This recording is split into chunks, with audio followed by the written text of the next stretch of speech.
começando mais um Em Off Podcast e hoje estamos de cenário novo, estamos com um convidado muito especial, a torcida do Fogão que vai gostar. Mas antes de apresentar o nosso convidado, eu quero apresentar hoje o meu parceiro. Talvez você esteja sentindo falta do Gabigol da torcida, né? Mas como eu falei, o Em Off Podcast ele é de qualidade, as substituições que eu faço tem que ser de qualidade. Gabigol da torcida tá lá curtindo férias em Fortaleza, eu fui em busca de um reforço, né? Vim buscar meu amigo Leonardo Léo Macaxeiro, diretamente da Rádio Globo para o Em Off Podcast. Contigo. Como é que você tá, Silei? Tá tudo bem? Beleza? Um abraço a todos. Mandar um abraço especial pro nosso Gabigol, né, cara? Eu só não faço gol, Gabigol, mas eu quebro um galho aqui nas entrevistas. Hoje uma entrevista muito especial, né, Silei? Torcida do Fogão vai gostar bastante desse bate-papo. É um in-off com muita qualidade. Sim, hoje aqui. Eu deixei pra você, cara. Você que é um torcedor nato do Botafogo, um cara que ama o Botafogo. É importante você apresentar. É um ídolo do seu time, creio que seja um ídolo seu também. E não seria a pessoa ideal para esse dia. Pode apresentar. Pode. Olha só, bicampeão estadual pelo Botafogo, campeão da Taça Brasil, isso como jogador, campeão também carioca como treinador. É um cara que está na história do clube e é lembrado por todo torcedor do Botafogo. Carlos Roberto, obrigado, tá, por ter aceito o convite. Pra gente é uma honra, um orgulho. O Sirlei falou, eu sou torcedor botafoguense, então fico aqui o meu muito obrigado pela história que o senhor construiu e obrigado por ter aceito o nosso convite. Muito obrigado pelo convite ao Em Off canal, que já estão fazendo um sucesso muito grande, e dizer a vocês que estou inteiramente ao dispor. E hoje é um dia especial, a gente num local especial aqui, a sede do Botafogo, né, uma sede histórica aqui em General Severiano. E aqui, esse local aqui, eu queria apresentar para vocês, esse local aqui é o escritório do time master do Botafogo. Muito legal isso. Daqui a pouco a gente vai apresentar o Júlio, que é um dos caras que está responsável por esse projeto. E o que o senhor pode falar um pouco desse projeto do time master do Botafogo? Teremos Carlos Roberto de novo jogando? Não, o Carlos Roberto não joga mais, mas Carlos Roberto fica ali na beira do gramado, orientando, um treinador mais light, entendeu? É uma coisa assim, mais leve. E temos o Júlio, né? O Júlio que está há 18 anos como gestor do Master, fazendo um grande trabalho. E eu estou há 5 anos ajudando, né, ao Master e ao Júlio.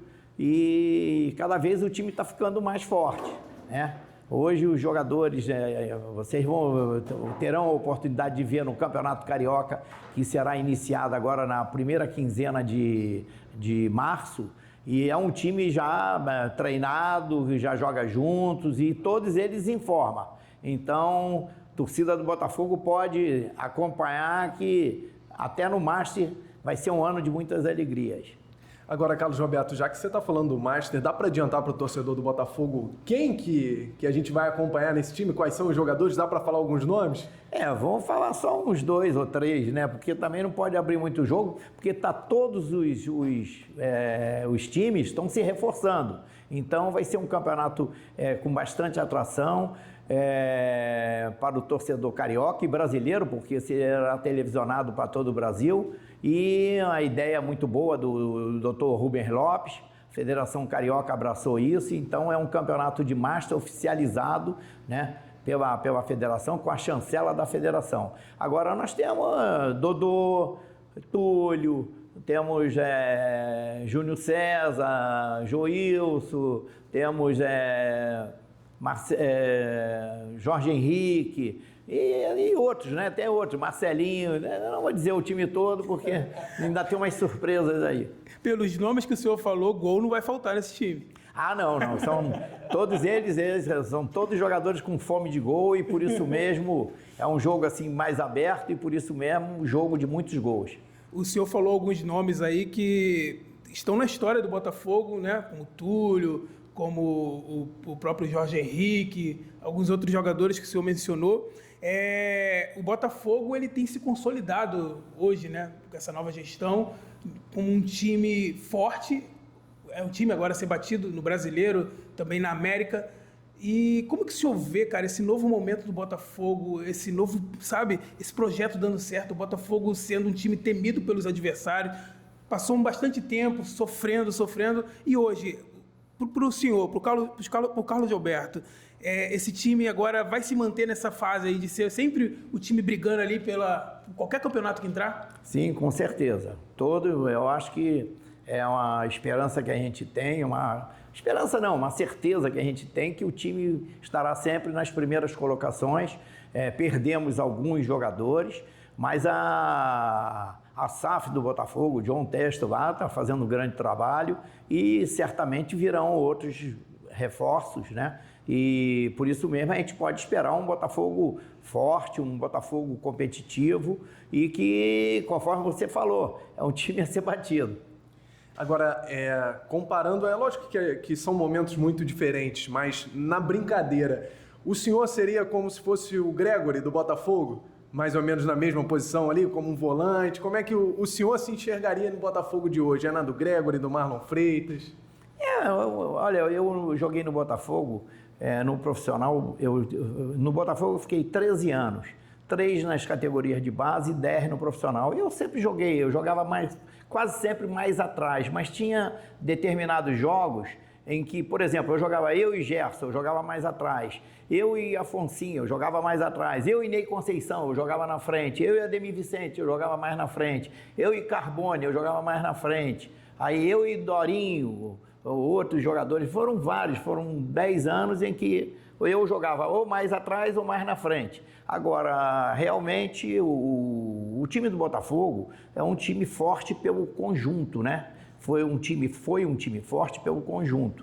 E se entrosou, as peças se encaixaram, características que se encaixaram. E o Gregory, conforme você falou, é o jogador, realmente um jogador que despontou bem, o jogador mais regular, a meu ver, né, juntamente com o Marlon Freitas, dessa campanha. Samarino muito bem, Almada, enfim, todos os jogadores estavam bem, entendeu? E o time realmente se entrosou e teve o sucesso que foi, que merecidamente ganhou 2 títulos importantes, 2 títulos um título que o Botafogo não tinha, inédito, né, a Libertadores, e o tricampeonato brasileiro.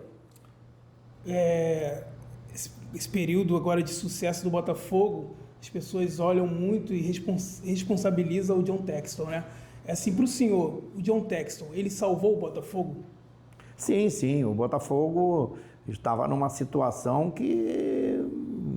periclitante, uma situação em que a qualquer momento poderia fechar até as portas. Não fechou as portas antes porque teve uma pessoa, um dirigente, Carlos Augusto Montenegro, que sempre ajudou aqui. Outros botafoguenses ajudaram, mas quem ajudou mais, quem não deixou o Botafogo fechar, foi Carlos Augusto Montenegro, entendeu? Que teve uma participação grande nessa luta que o Botafogo teve para não fechar as portas. E veio o João Testo, foi a sorte que teve o Durcésio, que também fez uma campanha, uma presidência, um mandato muito bom.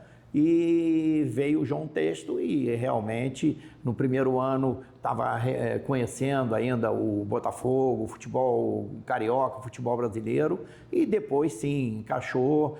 No início teve algumas contratações que não deram certo, né?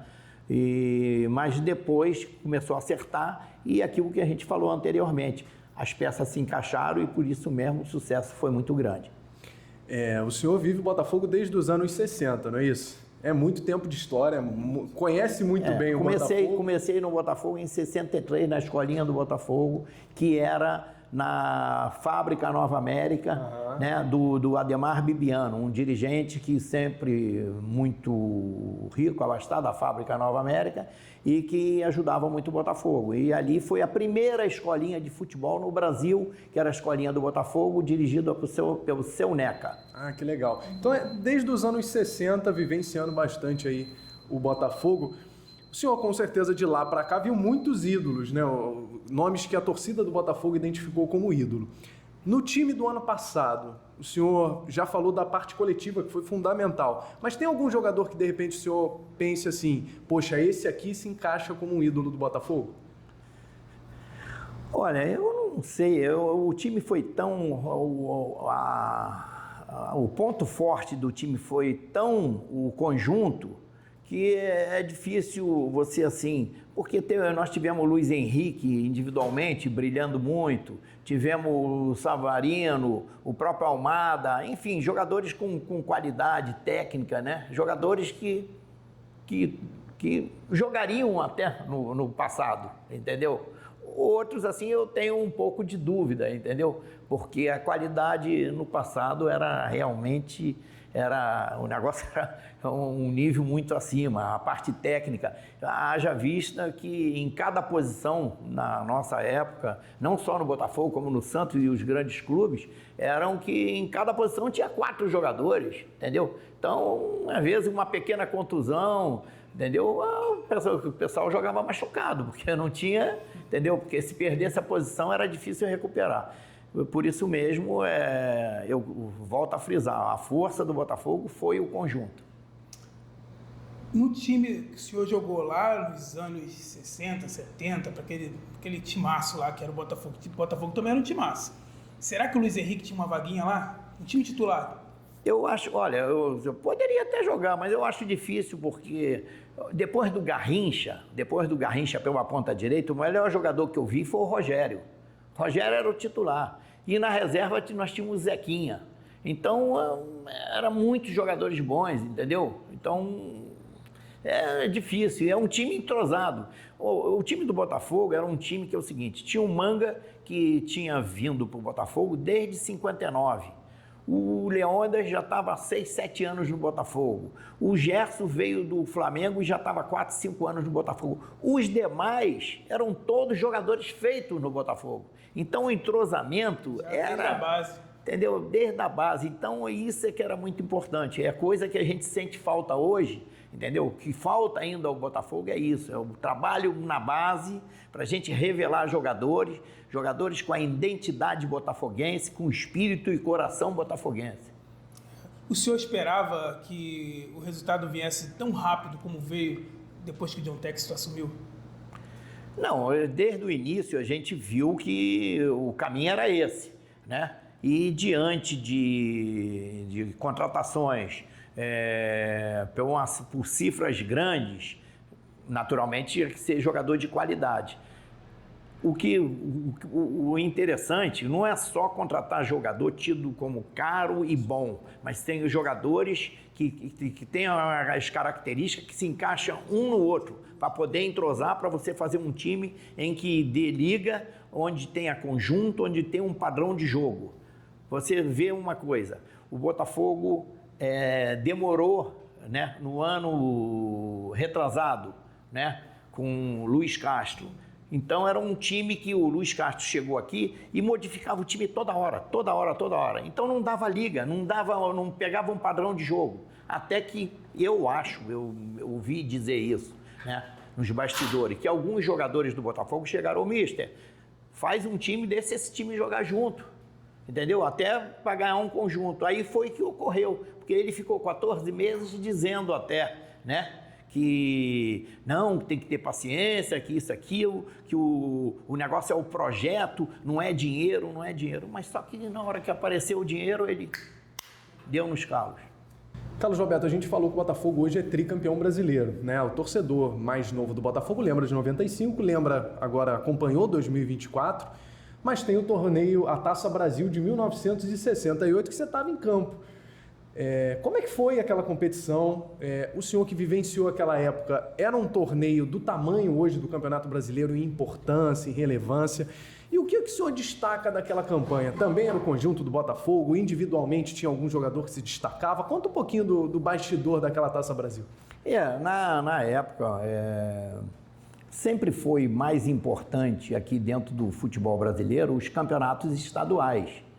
E o Botafogo disputou aquela Taça Brasil, né, que era naqueles moldes do jeito que era naqueles anos jogados, né? Entendeu? Então outros times ganharam, como o Santos ganhou, o Palmeiras ganhou, e o Botafogo ganhou também, né? E depois ficou como Campeonato Brasileiro.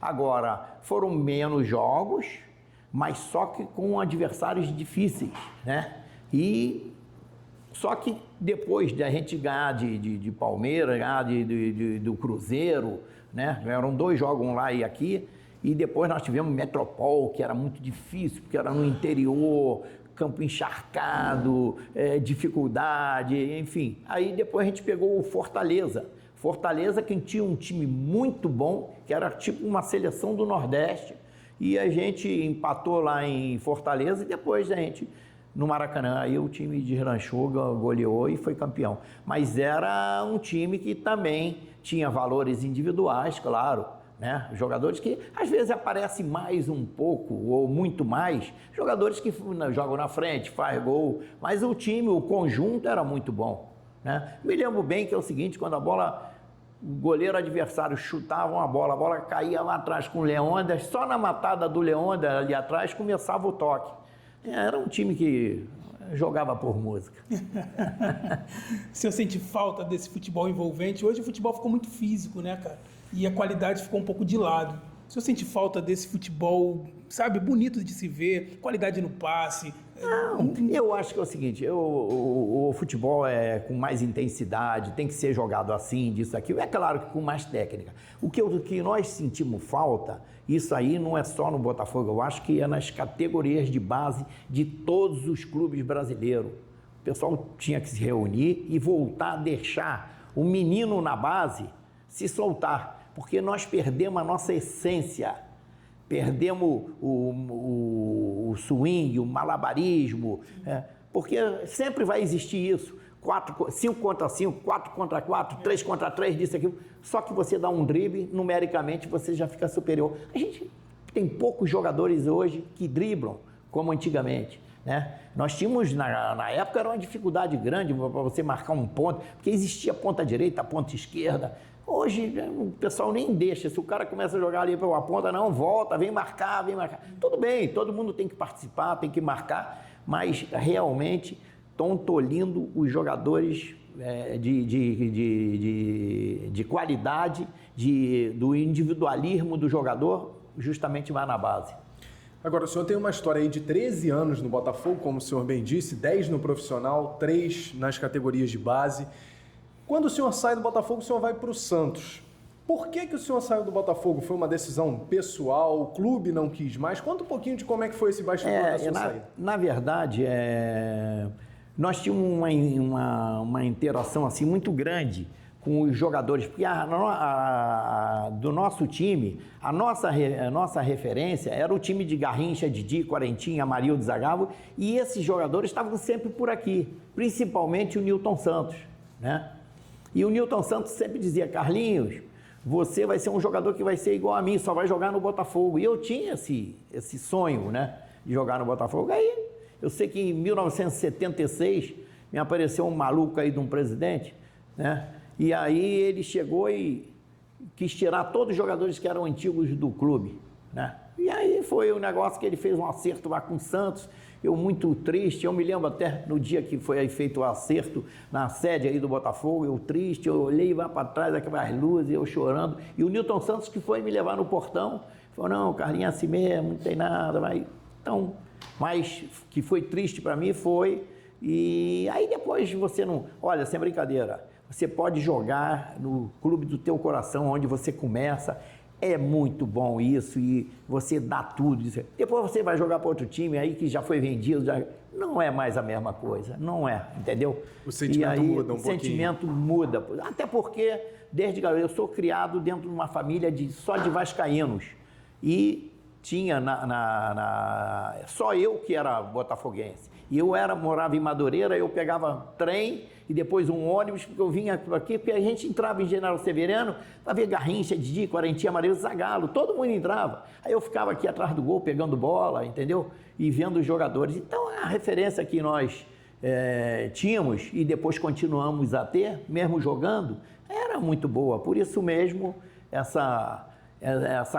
esse amor, esse carinho pelo clube onde a gente nasceu. O Sirlei, Carlos Roberto citou Garrincha e Nilton Santos, né, que são talvez os 2 maiores ídolos da história do Botafogo. Como é que foi a relação do senhor com esses dois? Assim? O que o senhor pode falar desses dois com relação aos momentos que vocês estiveram juntos? Enfim? Não, o Garrincha eu não tive assim contato com o Garrincha, não. Só assim vendo o treino, só assistindo. E também quando o campo aqui em General Severiano ficava ruim, eles iam lá treinar no campo do Nova América. Porque inclusive o campo do Nova América era um campo muito grande, maior até que o Maracanã, gramado maravilhoso, e eles iam treinar lá, entendeu? E quando eles vinham para cá, a gente também acompanhava e às vezes jogávamos, nós mesmo tinha os jogos da escolinha, jogava aqui em General Severiano de manhã, às vezes à tarde, às vezes antes do treinamento deles. Então, às vezes eles ficavam vendo a gente jogar, né? Entendeu? Agora, com o Newton Santos, sim, eu tive muito contato, mesmo na época que jogava, e depois como treinador, né? Na campanha de 2006, em que nós fomos campeões da Taça Guanabara e Campeonato Carioca, o Newton Santos era um dos diretores. Ele ia juntamente comigo no ônibus, né? De General Severiano, que concentrava aqui, de General Severiano para o Maracanã, nós íamos no mesmo banco junto, e ele sempre falando assim: Carlinhos, como é bom jogar, né? Disso, aquilo. Você sente falta? Eu falei: sinto. E você, Nilton? Eu também sinto. Agora, ser treinador é ruim, né? Ele falou, o melhor mesmo era jogar, né? Porque a gente dependia da gente, é verdade. Você depende de você jogar bem, que aí todo mundo jogando bem, aí o conjunto vai funcionar, né? Mas você dirigir outros jogadores, outras cabeças, é muito mais difícil. Agora, o senhor fez muito sucesso como técnico fora do Brasil, né? Na Arábia Saudita, Catar. Arábia Saudita, Catar, Emirados Árabes, Tailândia, foram 24 anos e meio. Como é que foi essa experiência fora do Brasil, assim, para o senhor? Porque, com certeza, muita coisa você levou do Brasil, né? Ah, sim.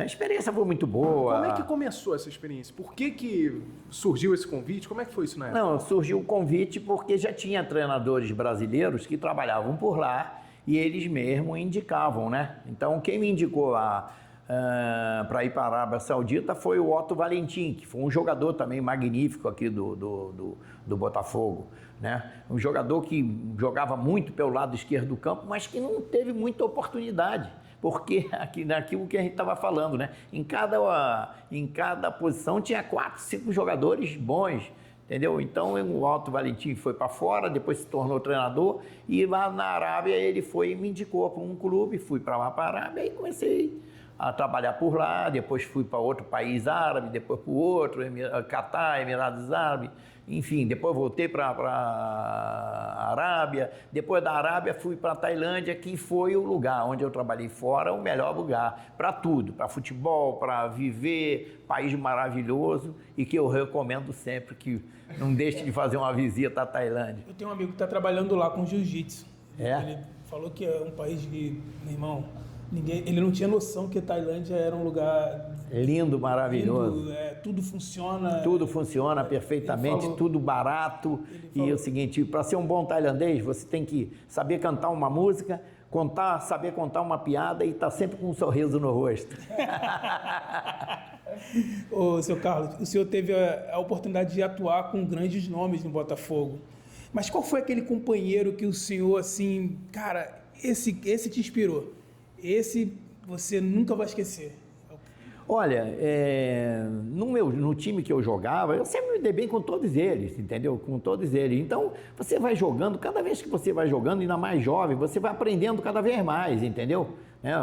O jogador interessado, ele vai aperfeiçoando, enfim, eu me dava bem com todos eles. Agora, jogadores que eu, dentro dessa constelação de grandes jogadores que o Botafogo teve, agora, na minha posição, que era mais assim de volante, na minha época era assim, começou assim, eu era center half, era por nome da posição, center half, depois passou a médio apoiador, depois médio, depois volante, depois cabeça de área, depois cão de caça. Aí foram mudando os nomes todos. Olha as denominações.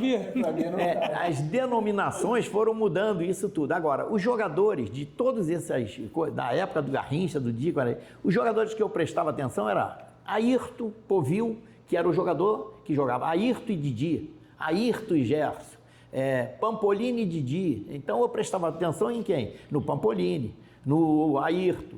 E eles falavam para mim, garoto, você vai ser jogador aqui do time de cima. Você quer jogar aqui? Eu falei, claro que quero, então. Só joga simples e fácil, não erra. Então é o que eu fazia. Então manter regularidade é uma coisa que o pessoal pensa que é fácil, mas não é. Não adianta você tirar 10 hoje, amanhã tirar 0. Então tá sempre ali 7, 8, 7, um dia 10, aí volta para 8. Então a regularidade lá para cima, um sarrafo lá em cima. Quais momentos assim que mais te marcou na sua carreira jogando por esse clube? Ah, claro, com certeza foram os títulos, né? Foram muitos títulos, né? Tanto aqui no Brasil como no exterior, mais até no exterior. Nós disputamos vários torneios, vários triangulares, hexagonal, enfim, olha, tantos torneios, e só contra time bom, só contra seleção, entendeu? Por exemplo, vamos jogar contra o Benfica, 9 da seleção portuguesa. Vamos jogar com o Rover, lá da Tchecoslováquia, 8 da seleção. Inclusive em 70, no início de 70, uma excursão no México, a gente jogou... Não, foi excursão no México? Não, em Caracas. A gente jogou contra esse time, a gente ganhou, inclusive ganhou o campeonato mundial lá, que era o time, a base da seleção da Tchecoslováquia. Aí quando chegou no primeiro jogo do Brasil na Copa do Mundo de 70, foi contra a seleção da Tchecoslováquia. Era aquele time todo então o Brasil ganhou de 4-1. Então eu já conhecia, e o Botafogo tinha muitos jogadores na seleção, como o Santos também, que eram os 2 times que viajavam mais, né? Então era seleção, a gente jogava contra a seleção argentina, ganhamos da seleção argentina aqui, jogando pelo Brasil, né, com 8 jogadores do Botafogo. Aí, 2 semanas depois, fomos jogar o triangular, quadrangular na Venezuela, em Caracas, contra a própria seleção argentina. A gente tinha ganho deles aqui de 4-0, 4-1. E aí depois a gente ganhou lá de 1-0, e a Argentina sempre não gosta de perder, né? É uma brigalhada danada. Sempre tem uma briga. Sempre uma briga. Mas eles não pegavam na bola, porque é olé o tempo todo. Desde sempre, né? Sempre arrumando uma catimba, uma confusão. Na hora. Tem algum jogador, assim, que o senhor... Desse tempo todo, assim, a gente já falou da parte coletiva e tudo mais, mas teve algum jogador que o senhor viu e falou, caramba, igual a esse eu não vou conseguir ver de novo? O Pelé, inigualável. Pelé foi realmente diferenciado. Tivemos agora na posição, assim, no meio campo, o Gerson foi fenomenal, né?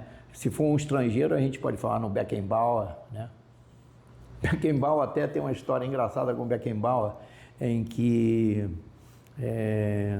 jogando um torneio na Espanha, em Cádiz, e nós jogamos Botafogo contra o Bayern de Munique. E o Bayern de Munique tinha uns 6 ou 7 jogadores também da seleção e era o tetracampeão europeu. Aí pegamos eles, demos um olé neles, mas olha, 4-2, esse olé não foi pelo chão, não, foi pelo alto, era ping-pong, olha, sem brincadeira, ping-pong. E aí depois, teve um jogo, anos depois, eu já pelo Santos, e aí nós fomos jogar aquele jogo em 1977, a despedida do Pelé, Santos e Cosmo lá em New Jersey, nos Estados Unidos. E aí, no primeiro tempo, o Pelé jogou pelo Cosmo e depois jogou o segundo tempo pelo Santos. E o Beckenbauer estava no time do Cosmo, juntamente com o Nesk, com vários jogadores. Eles tinham uma seleção lá de jogadores de outros países. E aí a gente fez aquele primeiro jogo ali, e depois tinha um outro jogo, Botafogo Santos e Cosmo, mas já sem a presença do Pelé, mas isso em outra cidade, em Seattle, lá perto do Canadá. E aí a gente foi na viagem, eu fui na viagem, o meu assento que caiu, que eram as 2 delegações para viajar junto, tanto do Santos como do Cosmo. E aí o meu assento era na janela. E no meio, assim, era o Beckenbauer. E o Beckenbauer ficava me olhando assim, me olhando. Ele falou assim, eu tô lembrado de você, querendo, falando assim, né? Ele falava um pouco de espanhol também. Aí ele, tô querendo me acordar de você, não, tá. Daí eu falei, não, foi lá em Cádiz. Aí quando eu falei em Cádiz, aí ele lembrou do olé que levou lá, né? Olé no Beckenbauer, é pouca coisa, né, Serlei? Rapaz, Agora, foi muito tempo como jogador do Botafogo, né, Carlos Roberto? Depois você faz sua carreira como técnico. Em 2006, você retorna ao Botafogo como treinador. Como que surgiu esse convite, né? Depois de tanto tempo fora do país, como é que surgiu esse convite? Quem trouxe o senhor? E como é que foi essa experiência de ser campeão como treinador? Na verdade, eu ainda tinha mais um ano de contrato. Tinha voltado para a Arábia Saudita. E aí eu como moro até hoje, em Ipanema, e o Montenegro também morava em Ipanema. Eu encontrei com o Montenegro na rua, a gente indo para a padaria, né? E ele falou, pô, você não quer dirigir o Botafogo não? Eu falei, quero. Ele falou, pô, mas por que falta? Eu falei, eu tenho um contrato lá ainda, só mais um ano, mas se pagar a multa e tudo, aí de repente eu... Aí ele falou, não, trata disso aí, vamos ver como é que a gente vai fazer e tudo. Aí foi que aí já iniciou aquela conversa dali, aí eu tive essa oportunidade e para mim era um sonho, né? Pô, um lugar onde que eu joguei mais, o meu clube de coração, então o sonho foi feito, né? Tive a oportunidade de dirigir o Botafogo e, consequentemente, ganhar o Campeonato Carioca. Eu lembro, Ocilei, eu era moleque, eu acompanhava os jornais, né? O antigo jornal Lance, que ainda era impresso e tudo mais, e muita gente falava daquele Botafogo porque o Carlos Roberto implementou estilos diferentes de treino, né? Então os jogadores usavam uma espécie de paraquedas no treinamento, coisas diferentes. Tinha um aparador aqui que eu botava aqui assim, não botava na frente, né? Que eu mandei confeccionar aqui, a ideia minha, foi criando, entendeu? E aquilo ali era para o jogador não ver a bola embaixo. Então, porque muitos jogadores, a gente notava isso, e isso aí era uma coisa até para ser aplicada mais nas categorias de base, entendeu? Mas é para você ver como é que estava o jogador. Você vê um jogador profissional hoje, joga muito de cabeça baixa. Depois que recebe a bola é que vai ver, tem que já está com 2, 3 jogadas na cabeça antes. Isso aí é o diferencial do grande jogador para o jogador comum, jogador, entendeu? E aí... a gente fazendo isso, aí o pessoal começou a chamar de professor Pardal, disso, quer dizer... Faz parte, né? Mas deu resultado, foi campeão, né? Acabou campeão, era o que é mais importante para o torcedor, até porque o Botafogo não era campeão há 9 anos. 9 anos, é verdade. E aí, em 2006, conseguiu esse título. Tem alguma lembrança especial desse ano, nesse campeonato estadual? Porque... era um bom time do Botafogo, né? Tinha, por exemplo, o Dodô, que fazia cada golaço. O time era bom.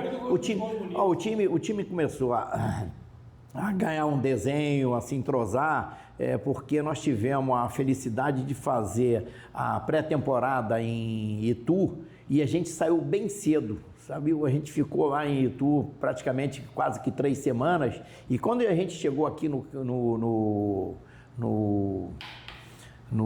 Rio, né? O nosso time estava voando, entendeu? Então a gente pegou os times assim e a gente botou uma vantagem boa, o time foi se entrosando. Agora, para conseguir isso, você vê que a vida tem sempre os desafios. E lá em Itu, depois de 2 dias treinando de manhã e de tarde, no terceiro dia, eu vejo assim, todo mundo eu já pronto, né? Que a gente ia tomar café da manhã, assim, tomar um cafezinho rápido e tudo, depois treinava e depois voltava a tomar um lanche mais reforçado, né? E aí eu estava vendo o ônibus com o motor ligado e os jogadores tudo indo para o ônibus levando o material e tudo. Eu falei, o que é isso? E eu com um apito aqui e tudo, entrei no ônibus, o que é isso? Ele falou, pô, professor, nós estamos indo embora, nós vamos embora porque está tudo atrasado lá, nossas mulheres estão reclamando, os credores estão batendo na porta, disso, aquilo. Eu falei assim, eu botei a mão na cabeça, fiquei assim pensando, eu falei, 24 anos, eu fora do país, eu esperando uma oportunidade, dirigir o meu time do coração, disse aqui, eu vou embora. Levantei e falei, seguinte, quem quiser ir embora, vá lá na rodoviária, pega um ônibus e vai embora. O ônibus não sai daqui não. E outra coisa, estou indo para o campo lá que vai ter treino. Aí, fui embora, daqui a pouco está todo mundo lá, chegando. Os caras ficaram 3 dias assim com um bico desse tamanho, puto da vida, né? Entendeu? Mas aí foi isso aqui, entendeu? Agora você vê, já pensou se eu venho embora com eles? Acabou a carreira de treinador, acabou tudo, e desmoralização danada. Pô. Mas as lembranças que ele anda são boas, né? São boas, não, tudo foi. Nós tínhamos, um time, depois, conforme eu falei, ficou entrosadinho, tinha o Zé Roberto, porra, muito bem, entendeu? Um jogador que aí, estava até na lista, até de ir embora aqui, eu falei, não, esse jogador não pô, embora não, porque esse jogador, pô, segura esse... Tem até uma história também com o Zé Roberto, tinha o Dodô muito bem, Lúcio Flávio, né, que, pô, foi uma aquisição muito boa que o Botafogo teve. O Rui estava bem de um lado, o Bill, ainda tinha o Júnior César, que estava voltando do México, entendeu? E ainda estava pegando forma, que era um excelente jogador também. Enfim, tinha vários jogadores, o Scheid ali, capitão, né? Enfim, tinha ali no meio campo o Diguinho, com o Thiago Xavier, o Reinaldo na frente... era um time que dava para o gasto. Agora, depois a gente entrou no Campeonato Brasileiro, aí realmente a gente precisava de alguns reforços, entendeu? Mas aí não houve, então foram 4 jogos e até sair.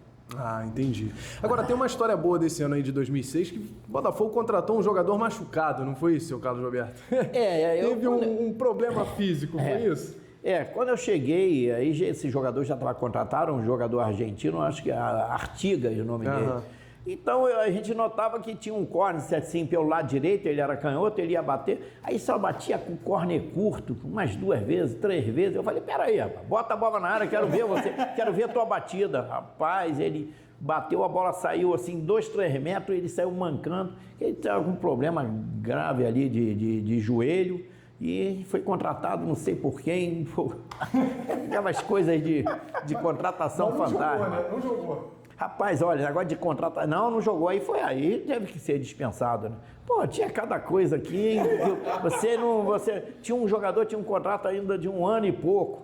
Aí, mas esse jogador não joga muito, já não joga 1 ano, mas ainda tem mais 1 ano e meio de contrato. Não, é que tem um problema na coluna, né? Tinha um negócio na coluna, isso, aquilo, não podia jogar mais. Mas como tinha contrato, ainda estava aqui. Eu falei, não, pô, a gente deixa de contratar um jogador, e era até um jogador bom, entendeu? Boa pessoa, né? A gente queria jogar, mas eu falei, não, pô, não vou fazer isso com o meu clube, não, meu time, não. Acabou, vamos contratar um outro, entendeu?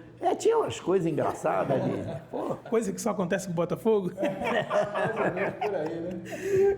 Ô, seu Carlos Roberto, o senhor falou de desafio, e o senhor teve todo o processo como jogador, mas qual foi o seu maior desafio como treinador? Olha, sempre o desafio maior sempre foi lá no exterior, né? Com as dificuldades de adaptação ao país, cada país tem uma maneira, um costume, língua, o idioma, no caso, enfim, lá sempre foi o desafio maior, mas foi aonde também a gente teve várias conquistas e rendeu também um bom dinheirinho, entendeu? É importante. Assim, o senhor pode compartilhar com a gente, você falou já algumas histórias aqui bem legais, mas assim, teve alguma história bem engraçada que o senhor passou, ou como jogador, como treinador, que o senhor fica guardado ali, e sempre que o senhor lembra daquela risada, porque foi bem engraçada e marcou o senhor? Tem um monte, eu vou contar uma no... a gente ainda jogou, acho que foi 67 ou 68, e a gente concentrava no Hotel Argentina, aqui no Flamengo, e o Zagallo sempre vinha fazer a revisão nos quartos, assim, quando dava 10h30, 11 horas, ele ia, batia, abria, boa noite, tudo bem? Queria ver se estava todo mundo ali, né? E a gente já estava acostumado com isso, aí eu estava no quarto, eu e Rogério, ponta direita. Aí a gente preparou assim, na cama, né? Eu botei os travesseiros assim, como se fosse uma pessoa assim, que estivesse dormindo ali, e tudo coberto. O Rogério aprontou também disso, e eu entrei dentro do armário e fiquei dentro do armário. Então o Zagallo chegou e falou assim, tudo bem, Rogério? Rogério, tudo bem. Ele falou, cadê o Carlinhos? Ele falou, já está dormindo. Aí ele olhou assim, ele falou assim, que ele sabia que eu não dormia muito cedo, entendeu? E eu era um pouquinho namorador, entendeu? Aí ele falou, ele desconfiado. Aí Aí ele falou, não é possível. Ele foi lá e quando ele falou assim, cadê esse menino? Não sei o que. Aí eu falei, abri a porta, pô, Zagallo, eu tô aqui. Deu um sustinho de leve, né? Mas estava por lá. O importante é isso, não abandonou a concentração, estava tudo certo e jogou no dia seguinte, né? Joguei. O Zagallo era da resenha? Ele era treinador? Não, é muito legal, muito legal. E foi jogador de futebol também, conhecia tudo, pô, eram as preleções boas, conhecia os outros times, no intervalo também modificava bem, falava bem como jogar, sem trocar jogador, pô, modificava ali a maneira de jogar. Um cara vitorioso, um cara muito bom, foi o melhor treinador que eu tive e que eu vi. Isso que eu ia perguntar agora, se tinha sido o melhor treinador que você viu, porque a gente fez uma entrevista com o Cícero Melo e ele fala o Zagallo, ele conseguia pegar um cara que é lateral direito, botar no meio de campo, um cara que é meio de campo, botar no lateral direito, e os caras fluíam e atuavam bem. Então, assim, eu ia te perguntar isso. Já vista a Copa do Mundo de 70, em que ele... 5 jogadores, né, que poderiam ser número 10, né, e jogando juntos, isso. Entendeu? Ele fez... E para um treinador hoje conseguir fazer isso é muito difícil. Não, é verdade. E convencer, né? Convencer um Riveliano que jogava sempre pelo meio para jogar pela ponta esquerda, entendeu? O Piazza, que era volante, para jogar lá de quarto zagueiro, entendeu? Então, essas coisas todas assim, botar todo mundo junto, Jefferson, Pelé, Tostão, entendeu? O Jair pela ponta direita. É difícil. E o Jair já não era ponta, porque o Jair começou como ponta, Jairzinho começou como ponta. Mas no Botafogo já vinha jogando como ponta de lança, como 10. Mas na seleção voltou para ponta, entendeu? Ponta direita. A gente está falando aí de grandes nomes, né, do futebol brasileiro.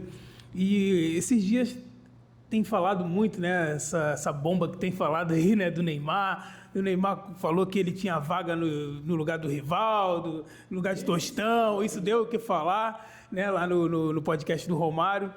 Agora, vamos lá, para o senhor. Neymar tinha vaga no time do Botafogo da sua época, ele tinha vaga na seleção brasileira da sua época, ele tinha vaga no time do Santos da sua época? Olha, como titular. Olha, sem brincadeira, tinha que ver, tinha que botar ali para ver, entendeu? Porque os caras que estavam jogando era muito bom. O ataque do Santos foi um dos mais poderosos do mundo, né? Dorval, Mengalvo, Coutinho, Pelé e Pepe, que era, além do entrosamento que tinha. Eu não sei se de repente botando o Neymar para jogar com o Pelé ia dar tão certo, né? Porque o Pelé gostava de jogar com o Coutinho. Ele nem olhava um para o outro e já sabia onde estava. Então, criado junto ali na Vila Belmiro, entendeu? Tinha um entrosamento. Agora, é inegável a condição técnica, as qualidades do Neymar, entendeu? O Neymar jogaria, sim, naquela época, né?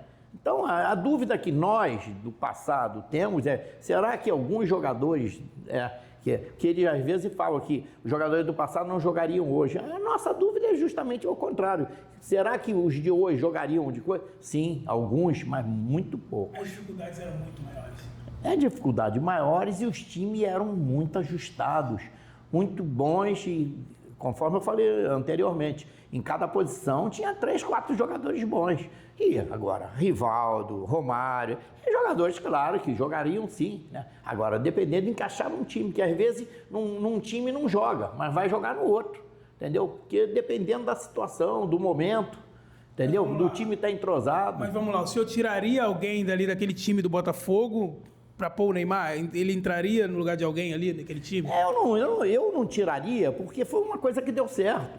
Então, como é que eu vou tirar uma coisa? Porque aí eu vou arriscar. É um grande jogador assim, mas eu não sei. Lá, o outro já deu certo, não é verdade? Lá já deu certo, então eu não tiraria. Nem na seleção de 2002, né? Deu certo também, fomos campeões. Também, foi. O time jogando bem, é verdade. Agora, o senhor técnico, jogador, agora, né, ajudando o time de Master do Botafogo, qual o sentimento o senhor tem quando entra aqui em General Severiano? Sempre é como se fosse minha casa, entendeu? É claro que aqui General Severiano está muito modificado em relação ao que era, né? Eu mostrei até para vocês, né? O campo ia até lá, a última amendoeira, né? Porque quando depois a retomada aqui do corpo teve que ceder um espaço lá para o hospital, né? Mas era muito grande e era um privilégio de você jogar ali. Você no meio do campo, você olhava para o lado direito, via o Pão de Açúcar, olhava para o lado esquerdo, via o Corcovado. Tinha mais inspiração maior que essa? Legal demais, né? Como é que uma pessoa construiu a história de um clube, né, gigantesco aqui do nosso país. Agora, Carlos Roberto, vamos lá. Se o senhor pudesse hoje ser o treinador do Botafogo... Apesar que estão buscando... Estão buscando, quem sabe, não? Não dá mais? Não. Quando que foi que o senhor aposentou? Já tem 8 anos que eu não quero mais e eu não quero mais... Pô, eu não quero mais, eu quero viver mais anos, então não quero perder saúde. Esse estresse, né? Pô, o estresse é grande, entendeu? Não dá mais, não. Então, aproveitar aí os anos que restam aí, né? Então, mas com saúde, com qualidade de vida.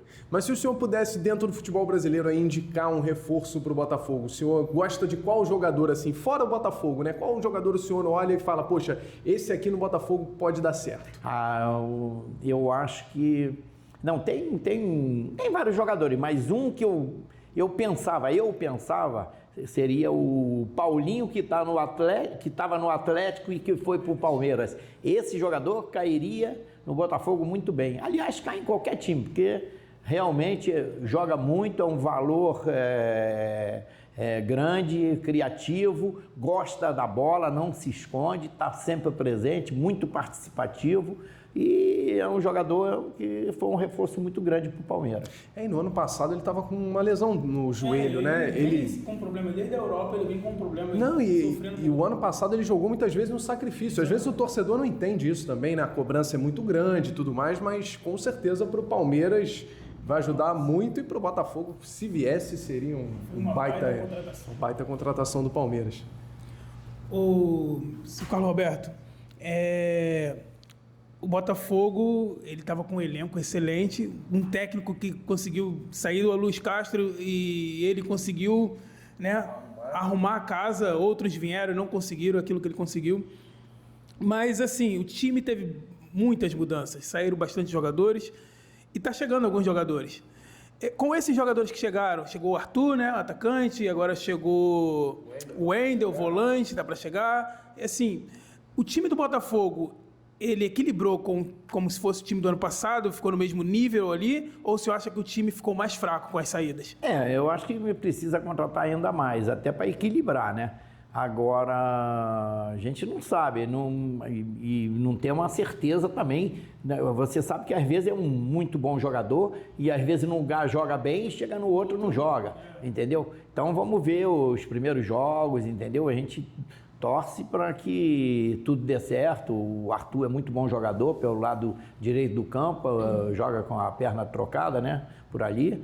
E o Bitelo estava para acertar, já acertou ou não? Tá quase, né? Tá quase. Esse é muito bom jogador também. Quer dizer, a gente espera que contrate e que dê certo, né? Entendeu? Para equilibrar, né? Agora, a perda também que a gente teve, que a gente estava com um bom treinador, né? Treinador esse que estava lá no Braga, já estava para sair do Braga, e acabar o campeonato e iam mandar embora. Apareceu o Botafogo, eles ainda conseguiram 10 milhões de indenização lá para tirar o treinador. Vem para cá, faz sucesso disso daqui, com um ano de contrato. Já fica conversando com outros clubes. Pô, tinha que conversar com o clube, com o John Testor, né, para saber se está pleiteando até um aumento, mesmo com o contrato em vigor. Quer dizer, essas coisas que a gente não dá para entender, né? O senhor falou de técnico e eu queria fazer uma pergunta, na verdade são duas perguntas e aí já puxando um pouco para o futebol brasileiro. Porque a gente tem o Abel Ferreira, que faz muito sucesso no Palmeiras, o Jorge Jesus fez muito sucesso no Flamengo, o Arthur Jorge, campeão no Botafogo. Como é que o senhor enxerga a entrada desses treinadores portugueses no Brasil e o senhor defenderia um treinador estrangeiro na seleção? Olha, na verdade, culpado disso foram os próprios treinadores brasileiros, os top, os que estavam sempre nos grandes clubes. Por quê? impressão que eu tenho e quase que certeza de que isso ocorreu e não sei se ainda ocorre. Agora tem poucos brasileiros ali nos grandes clubes, né? É que a maioria dos treinadores de top linha se desinteressaram assim em progredir e aprender. Por quê? Ele estava dirigindo o Palmeiras, saía do Palmeiras ia para o Corinthians, sai do Corinthians vai para o Flamengo, do Flamengo vai para o... Por quê? O empresário que faz a ligação toda. Então o cara parou de pesquisar, estudar, né? Porque tudo evolui na vida, né? Entendeu? E o futebol não foge à regra. Então, eu acho que foi isso que deu chance para outros, né? Que no caso mais a maioria dos estrangeiros, que são os portugueses. Então tem portugueses, tem uruguaios, argentinos. Então, agora a gente passa a admirar, tipo assim, né? Apesar que parece um narizinho em pé, o do Palmeiras, o Abel, né? Ferreira, mas é um cara que é fiel lá ao Palmeiras, né? É fiel ao Palmeiras. Um treinador que eu gosto também, aquele do Fortaleza, Vojvoda, muito bom também. Foi sempre fazendo bom trabalho e recebeu várias propostas e não saiu. Entendeu? Quer dizer... sem brincadeira, então é isso, a continuidade do trabalho, né? A pessoa fala, não importante não é só dinheiro, é o trabalho, é o profissionalismo. Aí aparece o dinheiro, os caras dão no pé. As coisas vão embora. Mas e na seleção? Poderia ser um técnico? Poderia, até poderia ser, mas aí quem? Teria que ter tempo para conhecer, é uma perda de tempo. Porque, às vezes, decisões ficam para ser tomadas aqui no Brasil, demora muito. Até a preocupação que está causando também o Botafogo é essa também, né? Sim, essa demora, entendeu? né? Não, e ninguém sabe hoje se vai ser de fora, se vai ser um técnico brasileiro. E já está no período de campeonato. Não, a gente verdade, tem a Supertaça, né? Botafogo e Flamengo é daqui a 15 dias, mais ou menos? Menos. Enfim, é uma competição que, por mais que não seja um campeonato brasileiro, tem a sua importância, claro, né? Claro. Regional e tudo mais. É uma disputa, é um troféu. Vale muito, né? E aproveitar que é tempo de Botafogo. O senhor acha, na sua opinião, isso está prejudicando o Botafogo para a temporada? Essa falta de... Essa demora. Essa falta de certeza de quem vai ser o treinador. Isso não é bom. Isso com certeza não é bom e todos são sabedores, até o pessoal que estava dentro do Botafogo sabe que não é. Agora, estão encontrando alguma dificuldade, porque senão já teriam anunciado o nome, eles devem estar pesquisando, devem estar vendo bem, entendeu? Estão com alguma dificuldade, eu não sei qual é, mas... que eles vão tentar o melhor para o Botafogo, a gente sabe que sim. O senhor teria um preferido? Não tenho. Não sei. Hoje é difícil, né? Difícil. O próprio Arthur Jorge ninguém esperava. Você vê que é o seguinte, um treinador bom, que todo mundo fala que é o melhor do mundo, que talvez seja mesmo, o Guardiola, mas você vê, quando vem uma fase ruim agora, estava aí não sei quantos jogos sem ganhar, disso, aquilo, como? O que modificou? Ele desaprendeu? Não, é fase, tem uma... Entendeu? Desse elenco atual, que foi campeão de tudo, né? No ano passado,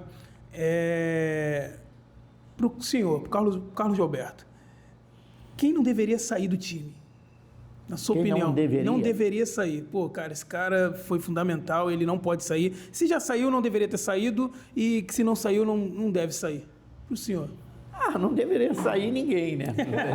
Entendeu? Mas tem aquele cara, aquele jogador que... Não deve sair nada. Mas agora, é claro, o goleiro, que foi muito bem. A gente não tem ainda... O Gatito saiu também, entendeu? Então, o John não pode sair, porque até então, acho que já contrataram um outro, né? Que é muito bom, né? O do Atlético Paranaense. E tem o lateral esquerdo, que é muito bom, o Basto aprovou ali, o quarto zagueiro lá, o Alexandre Barbosa, também bom, o Gregory, né? Felizmente não saiu, né? Tá, é notícia que pode sair a qualquer momento. Tomara que não saia, né? Enfim, agora é o tal negócio, é a SAF, né? Então tem também saber que, por exemplo, contratou o Júnior Santos por 1 milhão, né? Tá vendendo por 40 e pouco, 45, 48. Então tá fazendo um bom negócio, jogador com 30 e poucos anos. Então também tem isso, também tem que ver, né? Agora, esse mesmo dinheiro para também fazer outras contratações, principalmente jogadores com qualidade e mais jovens, para poder jogar mais tempo, que nós estamos precisando disso, é ter um grupo, entendeu, de jogadores jovens que se adaptam à maneira do Botafogo jogar e que fique mais tempo para poder ter esse entrosamento, ter esse padrão de jogo que realmente o futebol de hoje pede, né? O futebol com mais força, intensidade, velocidade. O Fluminense havia sido campeão da Libertadores, no ano seguinte brigou para não cair no Campeonato Brasileiro. E aí muita gente dizia o seguinte, poxa, o Fluminense entrou numa zona de conforto, os jogadores, né, precisavam ter uma sacudida para melhorar o desempenho e tudo mais. O senhor acredita que, de alguma forma, isso também, o John Textor, de repente, ficou preocupado de mexer um pouco nesse Botafogo para que o time não entrasse nessa zona de conforto, poxa, já ganhamos tudo, não precisamos correr tanto. De repente, essas mudanças também são por isso, não? Pode ser, mas no caso do Fluminense, eu acho que não. O Fluminense, eu gosto até do toque de bola, disso, aquilo, mas o Fluminense só tinha essa opção de jogar de uma maneira só. Aí, depois de algum tempo, eu acho que todos os adversários notaram, né? E aí começaram a marcar em cima, dar pressão lá na primeira linha e, consequentemente, dificultou muito para o Fluminense. Haja vista que o jogador que pega mais na bola no Fluminense é o goleiro, o Fábio, né? Então a bola ficava muito tempo ali. Você dá muita chance de ter um erro e esse erro ser fatal. Esse Campeonato Brasileiro, ele tá vindo cada vez mais forte, né? Os jogadores europeus, jogadores brasileiros que estão com a carreira consolidada na Europa estão voltando. Hoje, quem você vê ali como, cara, vai ser um principal rival assim, para o Botafogo no Campeonato Brasileiro? Com certeza. O Palmeiras veio muito forte, o Flamengo tem um elenco muito bom, o Corinthians subiu de produção. É um campeonato muito difícil, com certeza. Todos nós brasileiros, a gente fala sobre isso, mas é uma realidade. O Campeonato Brasileiro é o mais difícil, é o mais competitivo, é o mais duro dentro aqui do futebol mundial. Nós já estamos terminando e você que está acompanhando o In Off Podcast, vai lá no nosso canal, curte, se inscreve, compartilha para todo mundo. A resenha é assim, sempre descontraída, sempre muito boa. O seu Carlos Gilberto está aqui contando histórias que, poxa, o meu avô contava, meu tio contava e, sabe, você escutando diretamente do senhor é algo muito gratificante, muito obrigado. O senhor está lá no céu. Mas ajudou a construir a história do nosso futebol, né, Serlei? Sim. Jogou com pessoas, com lendas hoje que marcaram a história do futebol brasileiro. E isso é muito bom ouvir, né? O senhor é um senhor, né? Mas é costume, sabe por quê? Eu fui militar. Tem toda ali Não, lá se você não falar senhor, você é preso. No meu caso é Dona Fátima. Se eu não chamar de senhor, Dona Fátima briga comigo. Fala, Leonardo, não seja mal educado. Cara, no quartel, se você não falar do senhor, você é preso. Se o cara for mais graduado que você e mais velho que você, é senhor. Sim, senhor, não senhor. Mas, então, hoje, o que se espera do Carlos Gilberto? Como o Carlos Gilberto quer ser lembrado pela torcida do Botafogo, no futebol brasileiro? Como o senhor gostaria de ser lembrado? Eu não sei, eu não tenho nenhuma pretensão de nada, não. Eu não parei assim com o futebol, não. Eu continuo acompanhando, eu faço pesquisa, assim, vou ver jogos de jovens, procurando descobrir valores novos e eu gostaria ainda de voltar a trabalhar assim numa base, entendeu? Fazer uma supervisão, passar a minha experiência, entendeu? Minha experiência toda como jogador, como treinador, para os jovens que estão começando, entendeu? E eu sinto, nós jogadores, os que jogaram, a gente sempre comenta sobre isso. Você vai numa base aí, tem um cara que chutou bola, entendeu? Não conhece nada da bola, disso, aquilo. Como é que vai ensinar disso, aquilo? E o negócio é que a preocupação é que é um negócio que, não, entendeu? É tudo igualzinho. Então a gente fica copiando o futebol europeu. Vamos copiar as coisas. O negócio modificou muito, tá? A tecnologia, disso, aquilo. Tá, vamos acompanhar isso aqui. Agora, aquilo que eu falei antes, no início da entrevista. não pode tirar a essência do jogador brasileiro, nosso diferencial. Isso, pô. Esse corte a gente manda pro John Textor. Ele tem que contribuir com isso. Até porque o que ele falou sobre a base, cara, isso é fundamental, porque no início da nossa conversa aqui, o senhor mencionou algo que eu sempre observei isso. Hoje a base, o interesse da base sempre foi você lançar bons jogadores, você fundamentar técnicas, qualidades nos jogadores que começam ali desde o início da sua carreira. O que eu estou falando e o que eu falo é o seguinte, eu estou falando de experiência própria. Quando você vem da base, o amor que você tem pelo time, pelo clube, você gera entendeu? um DNA. É uma coisa diferente. Não depois você vai para outro clube, aí vai lá o cara lá, beija a camisa. Ah, pô, você é brincadeira, eu só beijei uma só. É muita hipocrisia no futebol, não é? O cara chega e fala, é o meu time de coração. O Rafinha, quando veio pro Flamengo, falou que o Flamengo era o time de coração. Foi pro São Paulo era o time de coração. Tem um corte na internet que é maravilhoso, que é o do Fred, né? O Fred, ele tá no Atlético Mineiro e diz que ele e a família sempre foram galo. Aí tem a outra entrevista ali no Cruzeiro. Torcida sempre... Minha família sempre foi cruzeirense. Depois no América Mineiro. Todo mundo sempre foi América. Aí fica difícil, né, cara? A gente não sabe pra qual time. Até o Fred não. Mas é isso.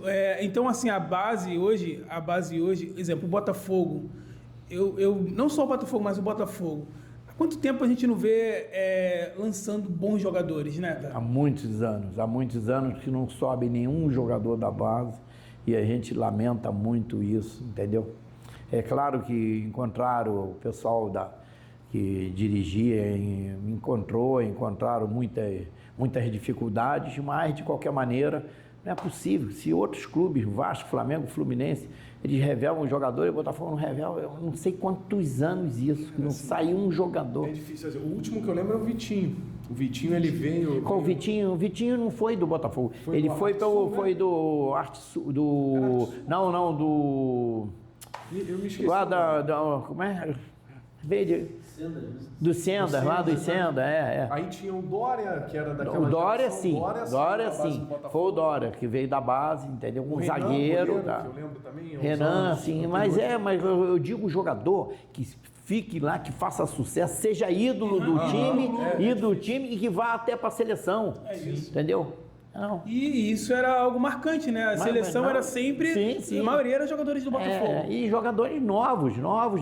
Não, agora a gente está vendo jogador com 23, promessa. Promessa de 23 anos já, pô. Já deixou de ser promessa. Já era para estar na Europa. Então é isso. Antes da gente estar encerrando, eu estava vendo aqui... Aqui, ó, Campeonato Estadual de Master 2025. Já tá a tabela pronta. Tabela pronta. Campeonato. Como é que é isso? Campeonato Carioca? Campeonato Carioca, que começa agora na primeira quinzena de abril, né? São 12 clubes e, dependendo do sucesso do campeonato, ano que vem já passa a ser campeonato estadual com os times do interior, entendeu? Então vai ser uma competição muito boa.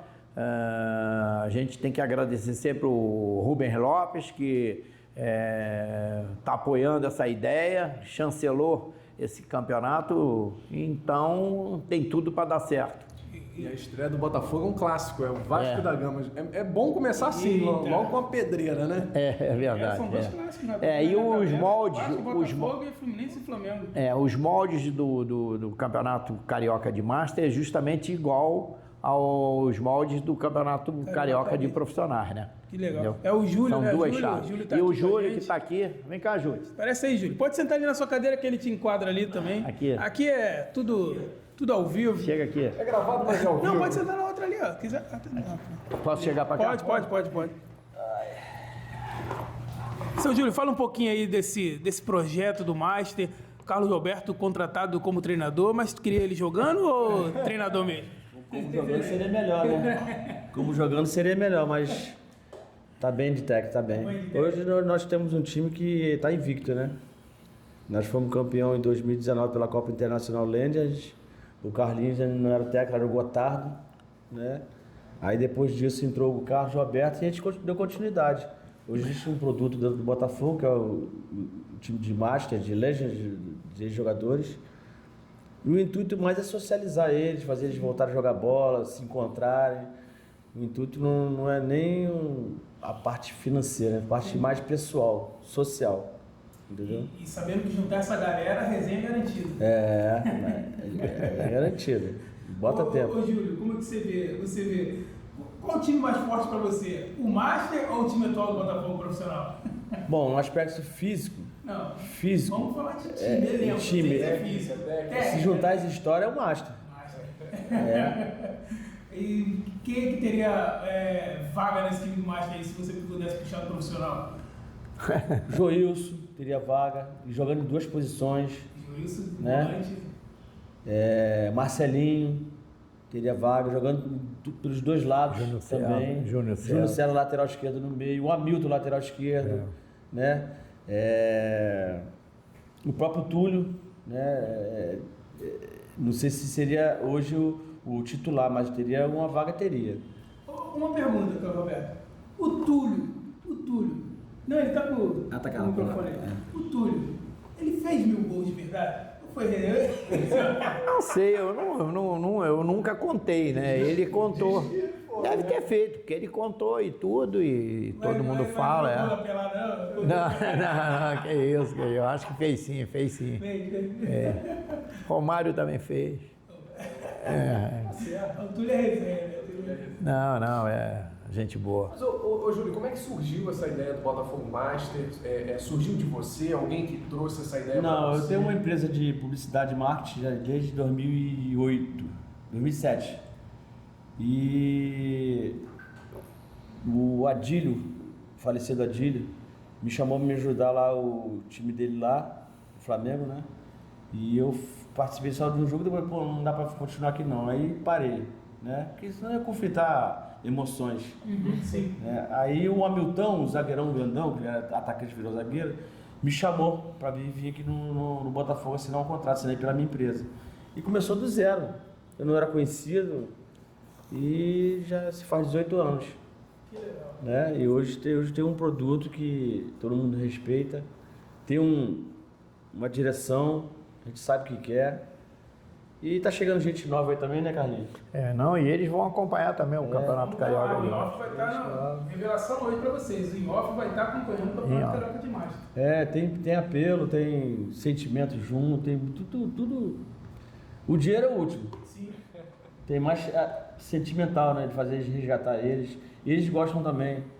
Eles gostam. E a torcida merece, né, cara, vivenciar isso. Imagina você imagina, desculpa, Júlio, imagina você ter uma preliminar, né? Entendeu? Uma preliminar, o torcedor entra antes até no campo, entendeu? Em vez de ficar lá fora, bebendo, já bebe lá dentro. Dá até lucro pro clube. E a garotada de hoje não viu esses nomes jogar. E hoje vê que, cara, antes de ver Luiz Henrique, Igor Jesus, tem lá o Dodô, que fez muito gol, tem o Túlio, e poder ver esses caras aí atuando hoje deve ser algo fora de si. Nós vamos tentar criar também uma categoria acima do que tem de idade para disputar o torneio, né? Porque quando tem televisão, eles não querem o cara barrigudo, os caras querem andando em campo, eles querem ídolos mesmo. Então a gente vai criar um outro sub para poder eles também jogarem, para não ser ingrato com ninguém, né? Pra você não errar com ninguém. Muito bom, Júlio, muito bom. Isso aí. Então é isso, gente.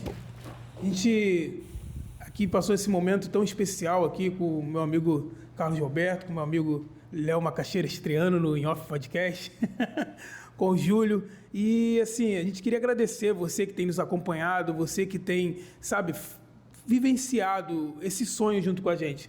O canal In Off Podcast, ele é um canal onde a gente valoriza as histórias.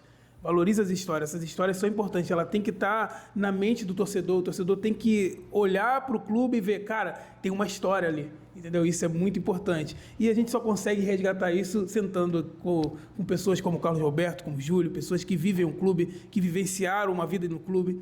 Então, assim, continue acompanhando o nosso canal, continua seguindo nas redes sociais, vai lá no Instagram, no TikTok. Cortes aqui, vão sair cortes maravilhosos, sabe, desse bate-papo tão legal. E eu convido você a acompanhar o Futebol Master, né? Acompanhar o Campeonato Carioca. Vocês vão ver caras ali que, meu irmão, Dodô só era gol bonito, cara. Queria agradecer demais ao Botafogo, né, Serlei, pelo Muito espaço obrigado aqui, pelo espaço. legal pra caramba. A gente está na sede de General Severiana, que é um prédio histórico, né? Quem passa aqui no bairro de Botafogo vê essa sede. Vou puxar o parar pra tirar foto. meu amigo, vou puxar a sardinha pro meu lado, porque realmente é muito bonito. O Botafogo está terminando de fazer um museu aqui, que também em breve vai estar aberto ao público. Já tem a visitação para as taças atuais, né, dos títulos do ano passado. Enfim, agradecer ao Carlos Roberto. Para mim é uma honra, um orgulho falar com uma estrela desse naipe aqui pelo In-Off, e agradecer você, Serlei, pelo convite. Estou sempre à disposição do In-Off, sempre que precisar, estou às ordens. É isso. E assim nós terminamos mais um In-Off Podcast. Então, siga a gente, se inscreve no canal e compartilha para geral. Tem mais, né? Tem mais, né? Vem mais entrevista. Muito mais. Tem mais coisa aí. Muita novidade para você. Valeu, galera do In-Off.